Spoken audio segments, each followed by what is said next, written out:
নমস্কার, জয় মা তারা, জয় মা কামাখ্যা। আজকে আমি আলোচনা করব যে অনেক বাড়িতে দেখা যায় যে অনেক পত্নী তার পতিকে হত্যা করছে। পত্নী পতিকে হত্যা করছে কি কারণে, বা বাস্তুতে কি থাকলে পরে এই ঘটনাটা হয়, এই সম্পর্কে আলোচনা করব। এবং বংশ বিনাশ কি করে হয়, বা বাস্তুতে কি দোষ থাকলে পরে এই জিনিসগুলো হয়, সেই সম্পর্কে কিন্তু আলোচনা করব।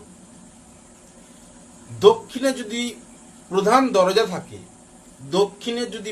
দরজা থাকে, এই আলোচনা করার আগে আপনাদের কাছে আমার অনুরোধ, আমার ভিডিওটি যদি আপনাদের ভালো লেগে থাকে তাহলে আপনারা ভিডিওটিতে অবশ্যই লাইক, কমেন্ট এবং শেয়ার করবেন। আপনি দেখুন, অন্যকে দেখান, বেশি বেশি করে শেয়ার করুন। দক্ষিণে যদি প্রধান দরজা থাকে, পূর্বকে সীমানা করে পশ্চিমে যদি খালি জায়গা থাকে, এবং পশ্চিমে যদি নিচু জায়গা থাকে, পশ্চিমে যদি কুয়ো থাকে, তাহলে কিন্তু সেই বংশ বিনাশ হওয়ার সম্ভাবনা থাকে। এবং সেই গৃহের পত্নী পতিকে হত্যা করার প্রবণতা তার মধ্যে জন্মে এবং পত্নীকে কিন্তু হত্যা করে।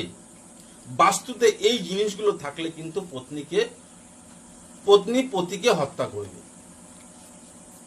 তো এইগুলো